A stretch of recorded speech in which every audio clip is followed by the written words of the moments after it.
السلام علیکم ورحمۃ اللہ وبرکاتہ۔ 295C کے تحت اس پر FIR درج کی جائے اور اس کو سزائے موت دی جائے۔ کیا آپ سب کو یہ بات منظور ہے؟ گستاخ نبی کی ایک سزا، گستاخ نبی کی ایک سزا، گستاخ نبی کی ایک سزا۔ یہ جاہل ہے، یہ احمق ہے، یہ کمینہ ہے، یہ پرلے درجے کا خنزیر ہے۔ اس کو پتہ ہی نہیں ہے جس نے نہ دین پڑھا، نہ دا پیو، نہ دی ماں، پتہ نہیں لاوارث بچہ کدھروں آیا، اور یہ کفر کا پودا ہے، اسلام کا پودا نہیں ہے۔ اس کے خلاف نا مختلف جو فلسفی کے قوانین ہیں، دفعات ہیں، ان کے تحت صحابہ، اہل بیت اور دیگر مقدسات، دل آزاری، ملک کے اندر افراد تفریح، انتشار پھیلانے، دہشت گردی کو فروغ دینے، اور ان تمام دفعات کے تحت اس شخص کے خلاف جو ہے وہ FIR لانچ ہونی چاہیے۔ تو جاہل آدمی جو ہوتا ہے نا، جس کی کوئی اچھی گرومنگ نہیں ہوتی، اچھی گراؤنڈنگ نہیں ہوتی، اس کو اندازہ نہیں ہوتا نہ کیا 295C لگنی چاہیے، ایک لیگل معاملہ ہے۔ But this is not to say کہ 295C یہ ایک آخری منزل ہے کہ نہیں، وہ لگنی چاہیے۔ If there is any thing else, توہین مذہب ہے۔ 295 سیٹ لگ چکی ہے الحمدللہ، لیکن اسی ادو خوشی مناواں گے جدوں یہ جڑا آئین پاکستان ہے وہ دے مطابق 295 سی دا مطلب ہے کہ جڑا حضور دی بے ادبی کرے یا کسی بھی نبی دی شان دے اندر بے ادبی کرے، او دے ناپاک وجود کولوں پاک سرزمین نو پاک کر دیتا جائے۔ اور یا بدبخت، تو نے علم کے نام کے اوپر لوگوں کو کتنا گمراہ کرنا ہے۔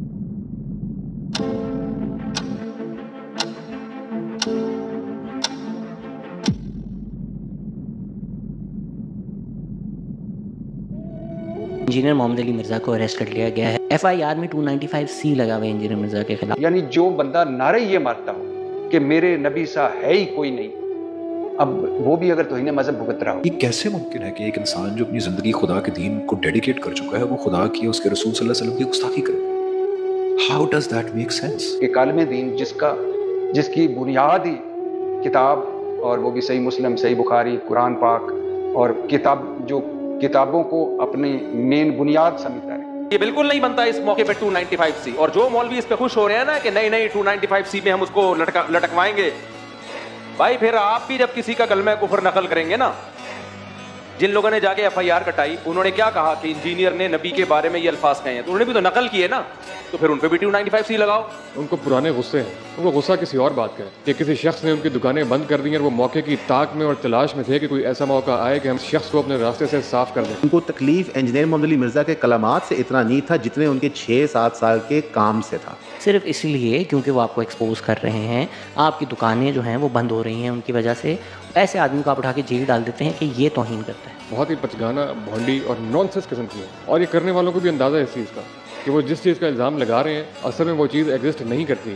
تکلیف یہ ہو رہی تھی کہ وہ لوگوں کو ایک نظریہ اسلام کا پیش کرتا جہاں پہ سیلف لرننگ کا ایسپیکٹ بہت بڑا تھا، کہ آپ ریفرنسز چیک کریں چیزوں کے، آپ حدیث کی کتابیں ہیں ان کو پڑھنے کی کوشش کریں، قرآن کو ترجمے سے پڑھنے کی کوشش کریں۔ انجینئر مرزا کا آپ کام دیکھیں، ایک آدمی اس نے اپنی پوری زندگی اسلام کو، مسلمانوں کو دے دی۔ یعنی حلفیہ یہ بات کہہ سکتا ہوں کہ انجینئر مرزا صاحب حفظہ اللہ برادر عزیز وہ گستاخ رسول نہیں ہے، وہ رسول اللہ صلی اللہ علیہ وآلہ وسلم کی شان میں گستاخی کا سوچ بھی نہیں سکتا۔ کسی اور کی طرف نسبت کرنے سے انسان توہین رسالت کا مرتکب نہیں ہو جاتا، 295C اس پہ نہیں لگتا۔ ہر چیز میں گستاخی ڈھونڈنے کا طریقہ یہ لوگوں کے درمیان نفرت پیدا کرتا ہے۔ سارے لیکچر سنیں، وہ ایک عاشق رسول ہیں، وہ محب اہل البیت ہے، وہ شخص ہے کہ جو رسول اللہ صلی اللہ علیہ وآلہ وسلم کی جان دے دے۔ وہ رسول پاک صلی اللہ علیہ وسلم کی کتنی عزت کرتے ہیں، ان کا کتنی محبت ہے، کتنی رسپیکٹ کرتے ہیں، وہ ان کی ہزاروں گھنٹوں کی ویڈیوز ہیں۔ نہ وہ بندہ چندہ بک چلاتا ہے، نہ وہ آپ سے چیریٹی لیتا ہے، بلکہ اگر آپ اس کی اکیڈمی جائیں تو وہ آپ کے لیکچر کے لیے تو آپ کو سموسہ چائے کھلا کے وہ بھیجتا ہے۔ اور آج ہم انجینئر کو بھی ڈیفینڈ کر رہے ہیں۔ یہ زائران حریم مغرب ہزار رہبر بنے ہمارے، ہمیں بھلا ان سے واسطہ کیا جو تجھ سے نا آشنا رہے ہیں۔ سنے گا اقبال کون ان کو، یہ انجمن ہی بدل گئی ہے، نئے زمانے میں آپ ہم کو پرانی باتیں سنا رہے ہیں۔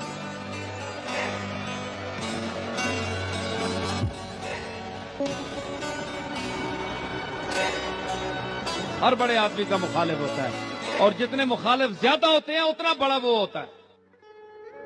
کوڑے نال کون دشمنی کرنا، چھودے نال کون کرنا ہے،